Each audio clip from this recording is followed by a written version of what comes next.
Coucou, c'est Elodie du site Elle et Graines. Aujourd'hui, je voudrais te faire une vidéo sur la bienveillance envers soi-même. Mais la bienveillance plus particulièrement envers son corps. Car bien vivre dans son corps, c'est bien vivre chez soi, bien vivre sur cette terre.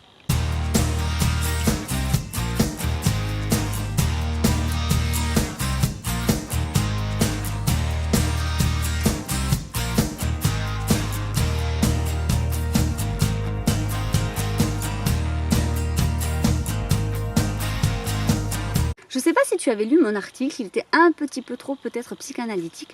Le titre de l'article c'était Habiter son corps pour vivre chez soi. Je faisais en effet le parallèle entre l'habitat ta maison et l'habitat ton corps. D'ailleurs, Bachelard disait « La maison est notre coin du monde, elle est un endroit qui nous rassure ». Et d'ailleurs, on remarque bien que la manière dont les personnes prennent soin de leur logement est en corrélation avec leur façon d'être avec eux-mêmes. Alors bien sûr, pas d'équivoque, si tu vois une maison sale, ça ne veut pas dire que la personne elle est sale. Mais ça peut être un signe à prendre en compte, comme une alerte. Effectivement, si tu te sens pas bien, si tu es un petit peu déprimé en ce moment, si tu es un petit peu triste, ça va se voir. Tu vas peut-être moins bien te nourrir, tu vas pas avoir le cœur à faire du sport, ou à te pomponner, ou à bien t'habiller. Bon, qu'importe la façon pour toi de prendre soin de toi. Et aussi, finalement, ça va se voir dans ta maison. En effet, ta maison, tu n'auras pas forcément le cœur à bien la ranger, ou encore l'énergie pour faire le ménage.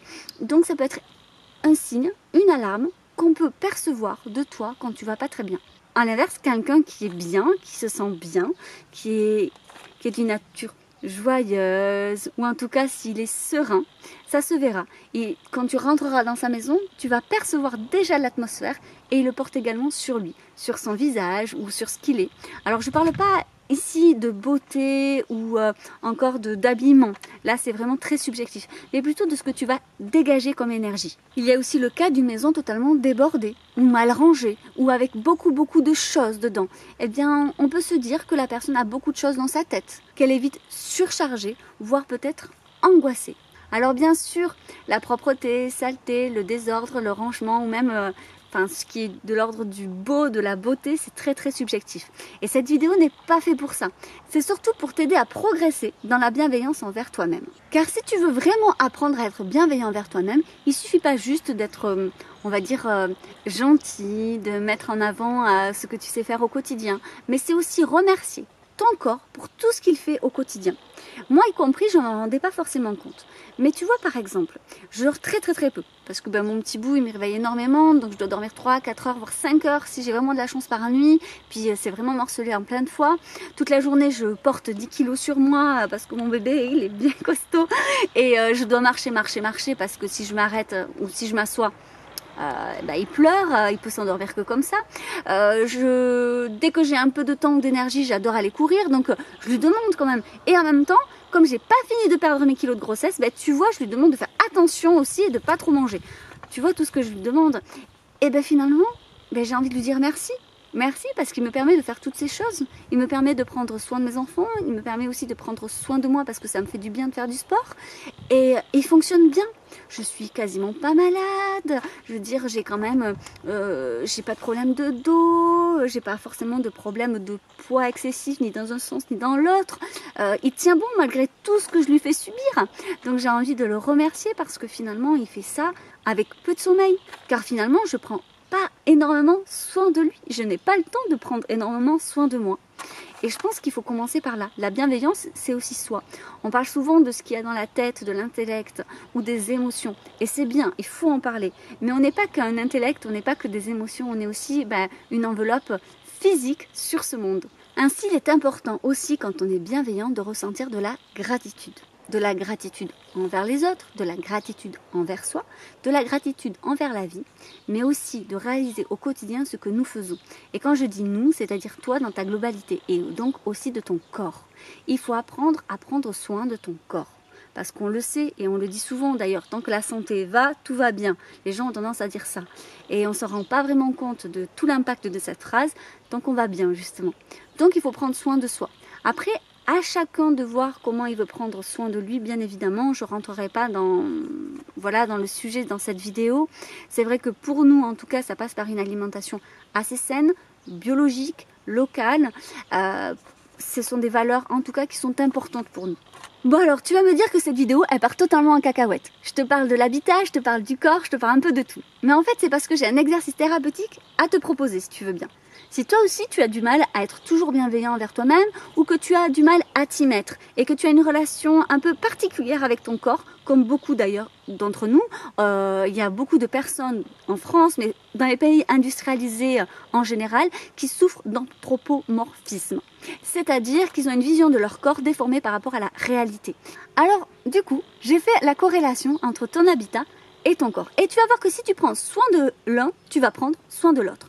Comme il n'est pas toujours évident de prendre soin de son corps, surtout si on a une relation un petit peu équivoque avec celui-ci, c'est parfois plus facile de prendre soin d'autre chose. Donc si tu veux être bienveillant envers toi, dans ta globalité, occupe-toi de ton logement.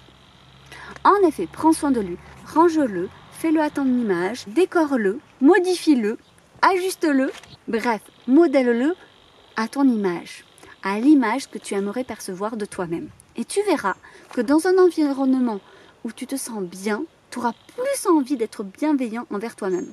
Et c'est important la bienveillance envers soi, parce que ça nous aide à être bienveillant avec les autres, avec ton partenaire, mais aussi avec tes enfants. Et tu l'as bien compris, Elle et Graine luttent activement contre les VO.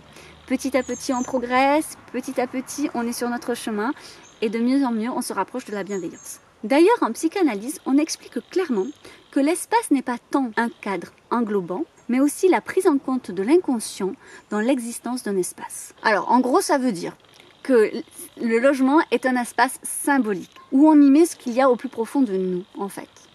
Finalement, ton habitat, c'est toi. Plus tu vas prendre soin de lui, plus tu vas prendre soin de toi. Puis d'ailleurs, on dit bien que tout se grave autant dans les murs que dans le corps. Et je ferai juste un petit aparté par rapport au corps de l'enfant. Tout se grave dans le corps, et oui, même chez les enfants au plus jeune âge. C'est pour ça qu'il est très important de prendre soin d'eux et aussi de faire attention à eux dans leur globalité. Et ce, dès la naissance. Leur corps leur appartient. On l'oublie souvent parce que ce sont des petits êtres fragiles, vulnérables et qui n'ont pas forcément la possibilité de s'exprimer comme on peut l'entendre. Un bébé s'exprime, mais des fois on ne l'entend pas, on ne le comprend pas, on ne l'interprète pas de la même façon. Et par rapport à la naissance, parfois il y a des naissances un peu violentes, par exemple la lumière, le son. C'est vrai que le passage du ventre au monde extérieur, il faut bien l'avouer, peut être très violent et il faut le faire dans la plus grande des douceurs. Le massage peut être important et finalement c'est aussi très très grave lorsqu'on oblige par exemple un enfant à faire un bisou alors qu'il n'en a pas envie ou de lui faire un bisou alors qu'il n'en a pas envie. C'est son corps, s'il dit non ou s'il montre qu'il n'en a pas envie, là tu es dans l'irrespect de son corps. Et comment tu veux par la suite qu'il prenne soin de lui alors que quand il était petit, on lui a fait comprendre que son corps finalement appartenait à tout le monde et qu'il n'avait pas vraiment d'intérêt. En effet, ton corps est de toute façon ton premier espace de vie. Tu vis avec ton corps que tu le veuilles ou non. Tu peux effectivement l'accepter ou le faire évoluer. Dans tous les cas, si tu n'es pas bienveillant envers lui, il te le fera payer à un moment donné. Et la bienveillance, c'est aussi et avant tout envers soi-même. Et le soi-même, comme tu l'as compris, ça englobe ton corps. En te souhaitant une bonne journée, et puis j'espère que tu prendras soin de toi pour prendre soin des autres.